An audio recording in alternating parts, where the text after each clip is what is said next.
Bom dia, boa tarde, boa noite, querido aluno, querida aluna. Hoje nós vamos continuar com a aula 2 sobre Roma, né? Na aula passada nós vimos a formação romana, a primeira fase, a monarquia, começamos a abordar a república. Hoje nós vamos finalizar a república e iniciar a parte do Império Romano. É com essa maravilhosa foto das ruínas do Coliseu Romano que nós vamos iniciar a nossa aula de hoje, ok? Ó, Roma agora ela vai deixar de ser uma cidade grande e ela vai ser uma capital de um território gigantesco. E é na fase da República que Roma vai começar a adquirir esse caráter expansionista, vai crescer muito, vai crescer e se expandir, conquistar muitas terras, ok? Olha só como é forte os soldados romanos naquele período.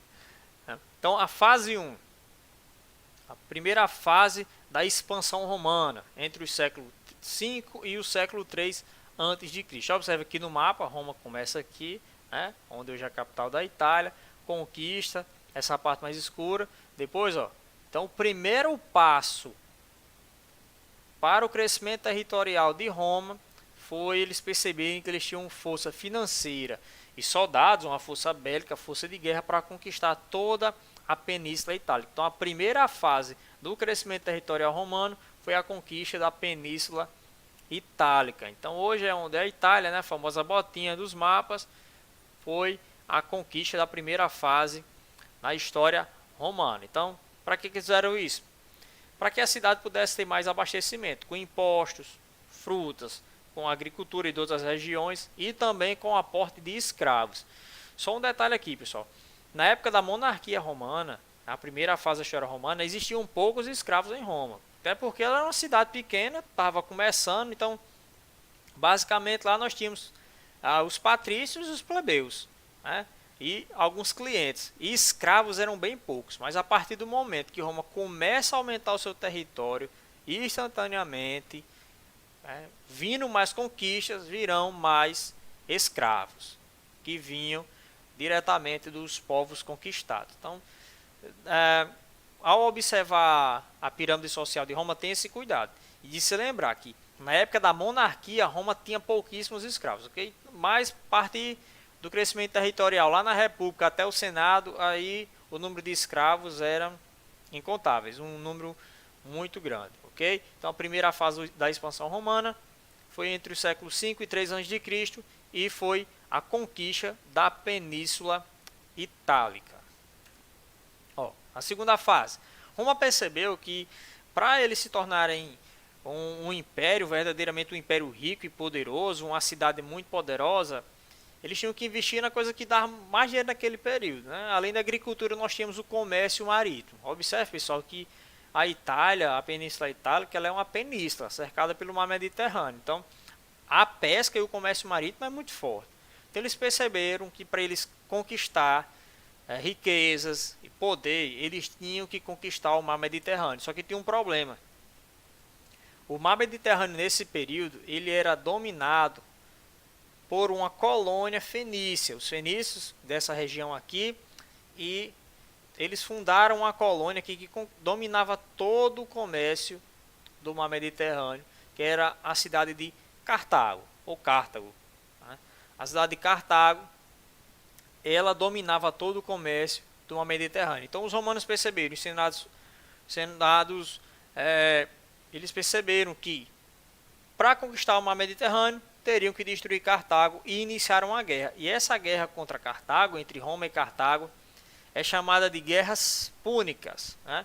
Vai durar de 264 a.C. até 146 a.C. Tem um asteriscozinho aqui, eu sempre coloco o asterisco no lado de quem ganhou. Então, quem ganhou essa guerra? Quem foi que ganhou as Guerras Púnicas? Roma. Roma destroçou a cidade de Cartago. Cartago, que tentou invadir Roma, trouxe até elefantes de guerra, elefantes treinados para lutar, mas mesmo assim não conseguiu superar o poderio bélico de Roma, ok? E aí, ó, vão conquistar Sicília, várias ilhas aqui do mar Mediterrâneo, né? Vão conquistar o comércio todinho do mar Mediterrâneo. Lá no Oriente, vão conquistar a Macedônia, a Grécia, a Síria, o Egito, aqui no Ocidente, vão conquistar a Península Ibérica, onde hoje é composta por Portugal e Espanha, e a Gália, pessoal, que é essa região onde hoje nós temos a França, ok? E uma parte da Alemanha.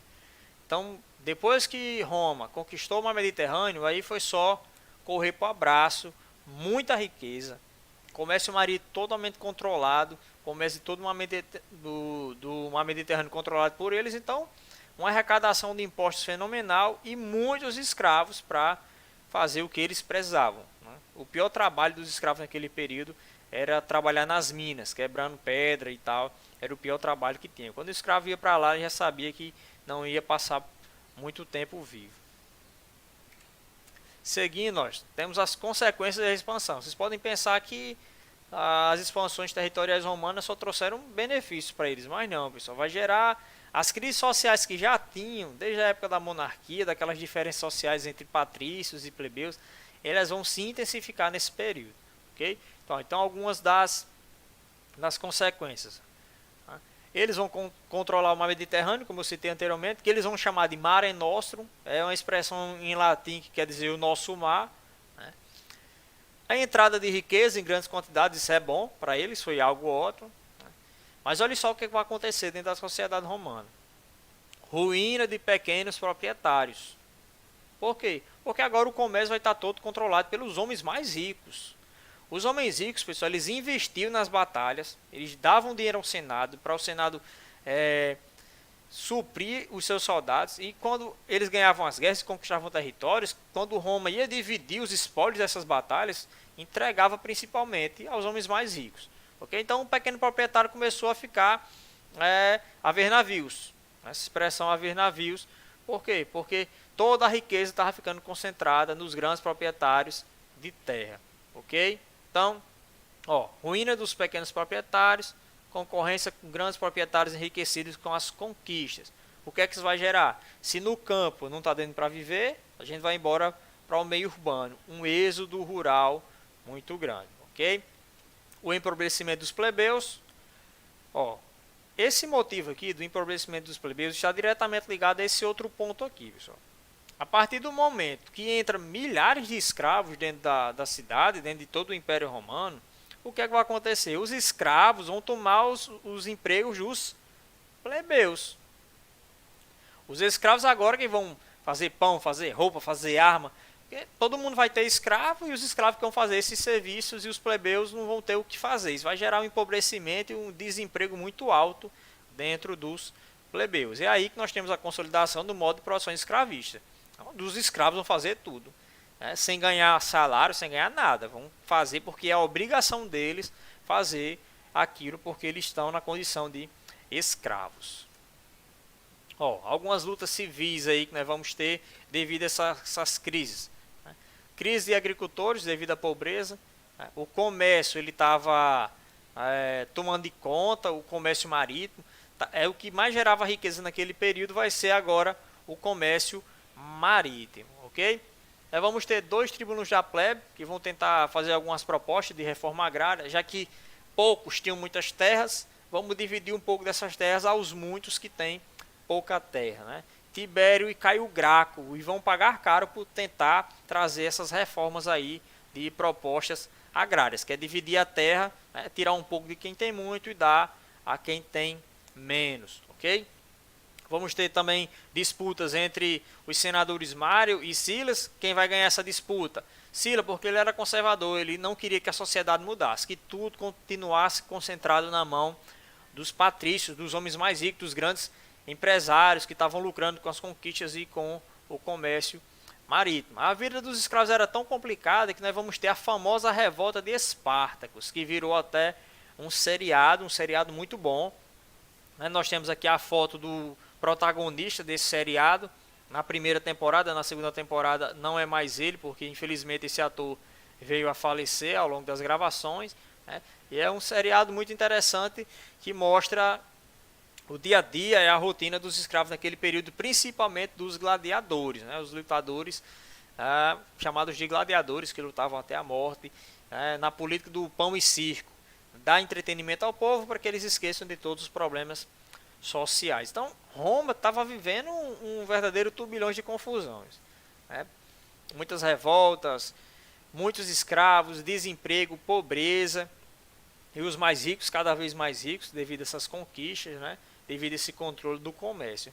E devido a toda essa bagunça, vai surgir a ideia de entregar a direção de Roma a líderes. Não ficasse mais só tudo concentrado nos senadores, porque os senadores são muitos e muitas opiniões diferentes, então vamos concentrar a direção de Roma na mão de 3 homens poderosos. É aí que surge a ideia dos triunviratos. Triunviratos. 3. Trium. É uma forma de governo onde 3 homens agora vão dar as principais rédeas de Roma. Ok? E aí nós temos o primeiro triunvirato. Observe aqui na imagem, tem o rosto, né, dos primeiros participantes do primeiro triunvirato. Nós temos Pompeu, Crasso. Pompeu e Crasso eram homens riquíssimos e por isso que eles estavam aí. E no meio desses homens ricos nós vamos ter quem? Júlio César. Júlio César não era muito rico, mas ele era o herói de Roma. Ele era um excelente general, um homem que conquistou muitas batalhas, era um herói nacional, um homem que tinha todas as legiões, que era como eram chamados os batalhões, né, os grupos de soldados romanos, na mão. Então Júlio César ele tinha muita moral com o povo, um homem muito querido, e Crasso e Pompeu eram homens ricos. Para finalizar a história, esses dois aqui serão eliminados do triunvirato, né? E Júlio César vai assumir sozinho o controle de Roma. Crasso e Pompeu saem do jogo, Júlio César assume o controle de Roma como ditador, né? Lembre-se, em momentos de crise, entrega-se o controle de Roma a um ditador. Então Júlio César ele tinha a obrigação de tirar Roma dessas crises sociais, estava passando.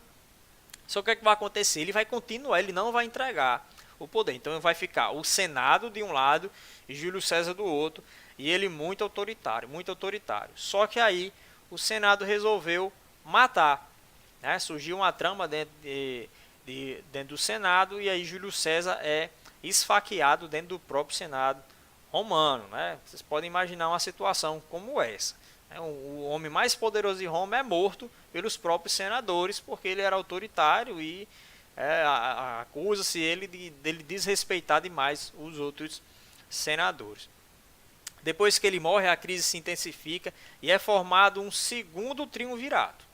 Okay? Um segundo triunvirato. Agora com o general Marco Antônio, que era um militar, Otávio ou Otaviano, né, que era afilhado de Júlio César, e Lépido, que era um outro homem muito rico romano. Eles 3 agora vão dividir a direção de Roma.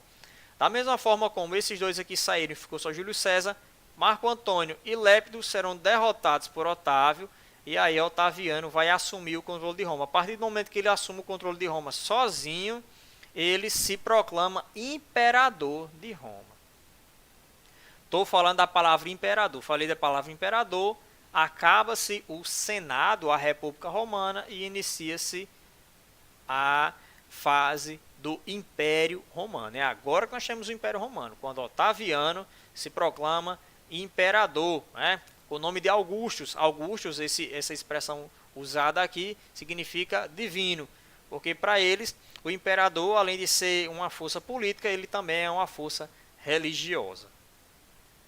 Tá aí a foto do primeiro imperador romano, o querido Otaviano, com a sua cara de mal, né? Aqui imagens que ligam e mostram um pouco como eram as lutas de gladiador, né? Lutas bastante violentas. E aí vamos para as características do império para finalizar essa aula. Então o imperador ele concentra todos os poderes em sua mão. Bruno, o Senado vai continuar existindo? Vai, pessoal. Só que sem autonomia. O senador é ele e acabou. O senador vai estar acima de todo mundo, vai propor o que quiser, vai aprovar o que quiser. Então os imperadores vão fazer coisas muito absurdas, ok? A fase do império é dividida em 2 fases, alto e baixo império. Alto império, início, baixo império, fracasso, declínio, é a última fase da história romana, ok? Então, vamos lá, as características do Alto Império. Foi o auge, né, o momento onde os imperadores tinham mais poder, Roma estava consolidada como uma grande potência, como um grande império, conquistando a Europa, o norte africano, conquistando muitas terras, né? Foi a época onde Roma teve a sua expansão territorial máxima.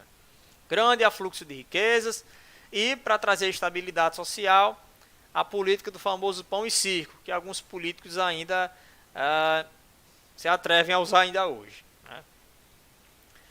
Augusto, o imperador Augusto, ele parou um pouco dessas expansões, dessas batalhas, ele fez alianças com povos que viviam em torno de Roma, que são os famosos povos bárbaros, e o período do governo do imperador Augusto será chamado de Pax Romana, ou seja, uma paz. Roma vai estar em paz, não vai estar em guerra com ninguém, e vai ser um período de estabilidade, né, durante o governo de Augusto. Só que aí vem o Baixo Império. O Baixo Império, onde aquelas crises do escravismo, de ter escravo demais, Roma grande demais, sem dinheiro para manter todas as suas fronteiras guardadas, vai começar aí a decadência, né? Roma chegou a um momento que não tinha mais como conquistar nada, porque cada metro conquistado a mais era mais gasto para manter a proteção desse metro, desse território aí. Ok? Então, fim das conquistas territoriais. Roma parou, desistiu de querer aumentar o seu território, né? Crise do escravismo, tinha escravos demais, né? E esses escravos também tinham demais, mas também morriam muito, porque eles eram tratados como animais, como verdadeiros animais, em situações muito precárias, ok, pessoal? Então Roma estava vivendo agora um período muito conturbado. Estava envolvido em muitos casos de corrupção, tá? Vamos nós olhar aqui essa imagem, eu trouxe aqui algumas moedas com o rosto, né, de alguns Césares. César era o nome dado aos imperadores, em homenagem a Júlio César. Otaviano colocou esse nome César em homenagem a Júlio César, que era o seu parente, ok? Então nós temos aqui Cláudio, Nero, que incendiou o centro de Roma para fazer um palácio. Nós temos Calígula, que era conhecido por suas loucuras, era um cara super louco, nomeou até um cavalo como cônsul, um cavalo que ele tinha, né? Tito, Vespasiano, Vitélio, Domiciano, enfim. E ao longo da vida desses homens aqui, pessoal, muita corrupção, gastos demais em festas, em um desperdício de dinheiro gigantesco, tudo isso cooperou para que Roma afundasse. Esse aqui, pessoal, é um busto feito por cientistas de como eles acreditavam que era realmente a face, o rosto de Júlio César. Era bem feinho. Aqui uma foto interna das ruínas do Coliseu, que era o principal circo romano, onde tinha as lutas de gladiadores, onde os cristãos eram massacrados aqui, né? E aqui uma maquete de como seria Roma no seu período. Olha, isso é uma cidade gigantesca no seu período de apogeu, uma cidade muito rica, com grandes prédios e o mais imponente de todos eles, que até hoje existe, que é uma maravilha da arquitetura, o Coliseu. Ok? Olha aí, falar agora sobre alguns outros Césares, alguns outros imperadores. Diocleciano criou a lei do preço máximo, né? A partir da lei dele existe um preço máximo que se pode estipular para os produtos, para que não fique caro demais, né? E ele vai tentar impor a tetrarquia, ou seja, ele vai criar um governo onde terão uns 4 imperadores dentro de Roma, mas eles não irão conseguir, não vai prosperar. Nós temos Constantino, o famoso Constantino, vai escrever o Edito de Milão, que vai tornar a religião cristã, que era a religião mais perseguida daquele período, agora ela vai ter liberdade de culto, as pessoas vão poder fazer cultos a Jesus Cristo. Ele vai criar uma segunda capital, que é Constantinopla, né? Vai criar a lei do colonato, para acabar com a crise do escravismo. A lei do colonato ele vai estimular com que as pessoas saiam da cidade e voltem para o campo. Colonato é tornar as pessoas colonos, né, de novas terras, voltar para suas fazendas. Tem Teodósio, ele que vai tornar o cristianismo a religião oficial. Então, olha só, o cristianismo no início era a religião mais perseguida de Roma e vai se tornar a religião oficial do Império. Okay? Divisão do Império em duas partes, né? O lado ocidental com a capital em Roma e o lado oriental com a capital em Constantinopla. Olha só esse mapa aqui. Então nós vamos ter agora o Império Romano dividido em dois. Por que é importante mostrar isso? Porque em 476, quando cair um dos lados de Roma, vai cair esse lado aqui, né? O Império Romano ele não vai cair como um todo, mas apenas esse lado aqui, o lado ocidental. Não se esqueçam disso, ok? Motivos que levaram à queda de Roma: o imperialismo, né, o aumento dos custos, guerras civis, muitas brigas internas pelo poder, crise do escravismo, escravos demais em alguns momentos, escravos de menos em outros, arrendamento de terras, né, vão começar a vender, a todo mundo embora para o campo. Quem tinha sua fazenda agora vai ser das cidades, porque estava insuportável viver nessas cidades. É o colonato, das pessoas colonizar novas terras, voltar para essas terras. O crescimento do cristianismo. Por que o cristianismo favoreceu a queda de Roma? Porque ele era oposto a toda a cultura que existia dentro de Roma, né? Ao militarismo, a questão do escravismo. O cristianismo não permite o escravismo e muito menos esse poderio militar de mandar em tudo, porque tudo deve emanar dos ensinos do Evangelho de Jesus Cristo.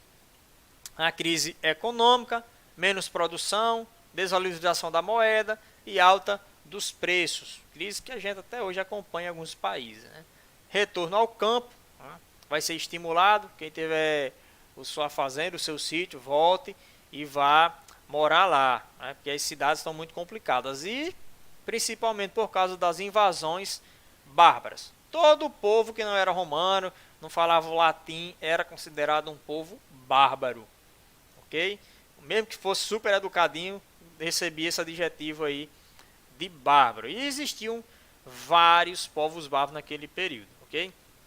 Alguns, por alguns anos, viveram de maneira pacífica com Roma, trocavam comércio, alguns bárbaros participavam até das legiões romanas, só que teve um acontecimento muito interessante. Os hunos, um povo lá da Ásia, invadiu a Europa, e os povos bárbaros dessa região aqui tiveram que entrar dentro do território romano, e as invasões bárbaras passaram a ser muito mais intensas e pegaram a Roma enfraquecida, com crise, com corrupção, né, com altos gastos. E aí, em 476, Roma, ela tem a sua história finalizada como um império. A história romana se finaliza em 476 com a queda da Roma ocidental. A parte oriental vai continuar existindo, ok? E só vai cair quase 1000 anos depois, ok, pessoal? Então, fica o nosso abraço. Depois vamos continuar com mais aulas de história. Valeu!